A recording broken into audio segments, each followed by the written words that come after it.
7 फरवरी और 8 फरवरी का दिन सिंह राशि के लोगों के लिए कैसा होने वाला है। चलिए सबसे पहले इन 2 दिनों के तिथि, नक्षत्र और योग के बारे में बात कर लेते हैं। अब देखिए 7 फरवरी का जो दिन है ये शनिवार का दिन है। कृष्ण पक्ष की षष्ठी तिथि रहेगी और चंद्रमा तुला राशि में प्रवेश कर जाएंगे। चंद्रमा की ये स्थिति सर्वार्थ सिद्धि योग का निर्माण करेगी। रवि योग भी इस दिन बनने वाला है।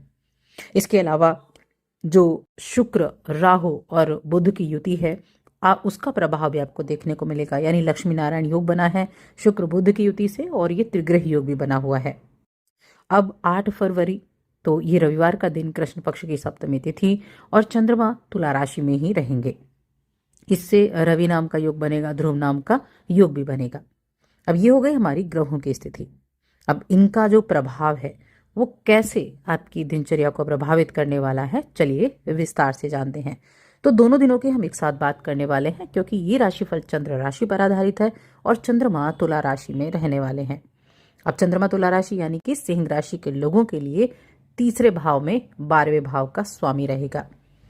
अब देखिए चंद्रमा का ये जो प्रवेश है ये क्या करेगा, आपको ट्रेवल करने की तरफ आपको लेकर जाएगा। मन में कहीं ना कहीं कुछ ट्रैवल करने का रह सकता है या कामकाज के लिए भी आपको यात्रा करनी पड़ सकती है। अब देखिए चंद्रमा क्या है, चंद्रमा बहुत ही चलायमान ग्रह हैं, बहुत जल्दी राशि बदलते हैं, एक जगह से दूसरे जगह पर जाते हैं। 12वें घर के स्वामी हैं जिसको हम बोलते हैं खर्चे का, विदेश का भाव कहा जाता है। तीसरे घर में गए हैं। तीसरा घर भी छोटी यात्राओं का घर है, ट्रेवल का हाउस है, ये भी कम्युनिकेशन का भी है, हमारे लेखन का भी है। तो आपके लिए ट्रैवल करना आपके मन को शांति देने वाला भी रहेगा, आपके लिए ट्रैवल करना आपके हेल्थ को ठीक करने वाला भी रहेगा। तो मैं ये नहीं कह रही हूँ कि ट्रैवल आप करेंगे, मैं कह रही हूँ ट्रैवल अगर आप ट्रैवल कर रहे हैं तो बहुत अच्छी चीज़ है जो आपको अच्छे रिजल्ट देगी। इसके अलावा अगर आप अपनी तरफ से भी कोशिश करते हैं कि आप थोड़ा घूम के आए, इधर उधर घूम के आए, आप सैर पर चले गए, आप पार्क में चले गए, तब भी आपके लिए बहुत अच्छा रहेगा। तो ये आपकी हेल्थ को इम्प्रूव करेगा, आपको एफर्ट करने के लायक बनाएगा, आप अपनी चीज़ों पर ध्यान दे पाएंगे। इसके अलावा ये दिन आपके लिए कुछ नया निवेश भी लेकर आया है। दोनों ही दिन कुछ नए निवेश के बारे में सोच विचार कर सकते हैं और कुछ ऐसी चीज़ों के बारे में भी आप यहाँ जांच पड़ताल कर सकते हैं जिन चीज़ों के बारे में आपको बहुत ज़्यादा नॉलेज नहीं है और आप चाहते हैं कि उनके बारे में आपको पता हो। तो ऐसी चीज़ों से भी आप जुड़ सकते हैं। तो अपनी तरफ से आप पूरा प्रयास करेंगे। बिजनेस करने वाले लोगों के लिए बहुत ज़्यादा अच्छे दिन बने हुए हैं, ये बहुत ही उत्तम दिन बने हुए हैं। देखिए तीसरा जो भाव है ना, जो आपका 7वां भाव है, 7वें भाव में इस टाइम 3 ग्रह मौजूद हैं और ये लक्ष्मी नारायण योग बना रहे हैं। पहली चीज़ तो जो कि बिजनेस से आपको अच्छे लाभ की प्राप्ति कराएगा, आपको नई अपॉर्चुनिटी देगा, आपको नया ऐसे विचार देगा, ऐसी बुद्धि आपको देगा कि आप अच्छे से सोच विचार करके काम कर पाएंगे, नई चीज़ें जान पाएंगे, नई चीज़ों पर अमल कर पाएंगे, रिश्तों को बेहतर तरीके से समझ पाएंगे। तो ऐसी ये यहाँ पर स्थितियाँ बनी हुई हैं।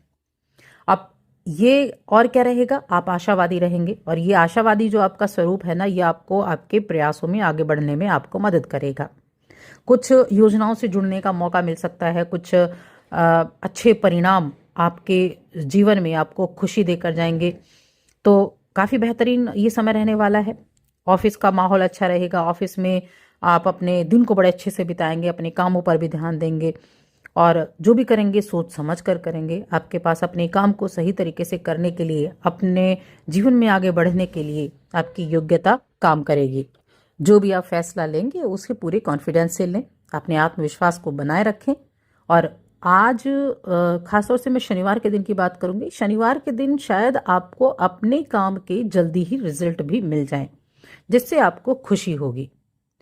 बिजनेस वित्तीय स्थिति की बात करें, हम फाइनेंशियली अगर बात करें तो अगर आप पार्टनरशिप में कोई बिजनेस करते हैं तो आपकी पार्टनरशिप में किए गए बिजनेस से अच्छे लाभ की उम्मीदें हैं, अच्छा फायदा मिलने का युग है।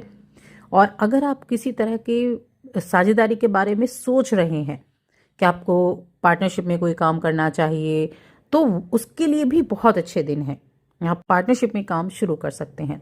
अगर आपके सामने अच्छी अवधि के लिए कोई प्रस्ताव आता है तो आप उसको स्वीकार कर सकते हैं क्योंकि ये वक्त जो है ना, ये वक्त आपके लिए बहुत अच्छा है। धन के बढ़ाने को लेकर बहुत अच्छा है। योग जो बना, जिन योगों की मैंने बात की, लक्ष्मी नारायण योग बना हुआ है, इसका प्रभाव आपको अपने बिजनेस में देखने को मिलेगा, पार्टनरशिप के बिजनेस में देखने को मिलेगा, जीवन साथी के साथ काम करते हैं तो उसको भी देखने को मिलेगा। आप पाएंगे व्यापार में अकेले चलने से बेहतर है कि दो लोगों के साथ मिलकर चलें, और दो लोगों का मिलकर चलना आपको अच्छे प्रॉफिट भी देकर जाएगा। तो उत्तम रिजल्ट की यहाँ पूरी पूरी गुंजाइशें आपके लिए बनी हुई हैं हर एक मामले में, चाहे वो पारिवारिक जीवन हो, चाहे वो आपका स्वास्थ्य ही क्यों ना हो, चुस्ती फुर्ती बनी रहेगी। कुछ जिनको खेलना पसंद है, स्पोर्ट्स पसंद है, वो खेल कूद में थोड़ा वक्त निकाल सकते हैं। आप आर्थिक रूप से खुद को काफ़ी मजबूत पाएंगे, और पैसे कमाने के, धन कमाने के कई मौके भी आपके सामने होंगे, जहां आपको चुनना होगा कि हाँ, आपको इस राह पर चलना है या नहीं, आपको इन चीज़ों की तरफ जाना है या नहीं। तो सोच समझ कर डिसीजन लेना है। परिवार की मैंने बात की तो पारिवारिक मोर्चे पर चीज़ें अच्छी रहने वाली हैं। फैमिली बड़े सपोर्ट में रहेगी, फैमिली का माहौल बहुत अच्छा रहेगा। और यही मैं प्रेम जीवन के मामले में भी कहूँगी, प्रेम जीवन के मामले में भी बड़ा ही उत्तम दिन रहने वाला है। किसी बच्चे या बूढ़े के स्वास्थ्य को लेकर जो प्रॉब्लम थी वो ठीक हो जाएगी, उनका स्वास्थ्य अच्छा होगा। वैवाहिक जीवन ठीक है। आप अपने जीवन साथी के साथ कोई नज़दीकी स्थान पर यात्रा कर सकते हैं, जहां आपका सफ़र बड़ा मज़ेदार रहेगा।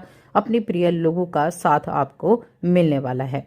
देखिए, जीवन साथी के साथ वक्त बिताना, उनके साथ घूमना फिरना, ये आपके जीवन को बड़ा अच्छा मोड़ देने वाला होता है। एक तो आपके रिलेशंस बहुत अच्छे होते हैं, दूसरा जब आप घूमते हैं, जब आप बाहर जाते हैं, तो आपको बहुत सी चीज़ें जानने का मौका मिलता है। तो इसीलिए ऐसी चीज़ें, ऐसे कार्य आप करते रहा करें। अब मैं बात करूंगी स्टूडेंट्स के बारे में। तो स्टूडेंट्स के लिए भी ये समय काफ़ी अच्छा है। मन थोड़ा सा हो सकता है ऐसा रहे कि नहीं, मन में नहीं हो रहा है कि मैं पढूं, तो ऐसी स्थिति में क्या करना है, थोड़ी देर बैठें, थोड़ा सा मेडिटेशन करें, क्योंकि इससे आपको बहुत राहत मिलेगी। गायत्री मंत्र का जाप कर सकते हैं आप, गायत्री मंत्र का जाप भी करेंगे, दोनों टाइम आप करें, तो उससे भी आपका जो माइंड है ना, वो स्टेबल रहेगा। और आप फिर अंदर से ये कोशिश करेंगे कि हाँ, मुझे पढ़ना चाहिए, मुझे फोकस करना चाहिए अपनी चीज़ों पर। आप कर भी पाएंगे जब आप कोशिश करेंगे। तो ये कार्य आप कर सकते हैं। बाकी मैंने कहा दोनों दिन अच्छे हैं। भगवान गणेश की आराधना करना आपके लिए बहुत अच्छा रहेगा, और साथ में सूर्यदेव को अर्घ्य देना, ये भी आपके लिए अच्छा रहेगा। एक शनिवार का दिन है, एक रविवार का दिन है, और बुध और शुक्र की युति भी है। तो कहीं ना कहीं जो गणेश जी हैं उनकी आराधना करना और सूर्य को अर्घ्य देना, दोनों ही आपके हर एक चीज़ को मजबूत बनाने का काम करेंगे। तो बस आज के इस वीडियो में इतना ही।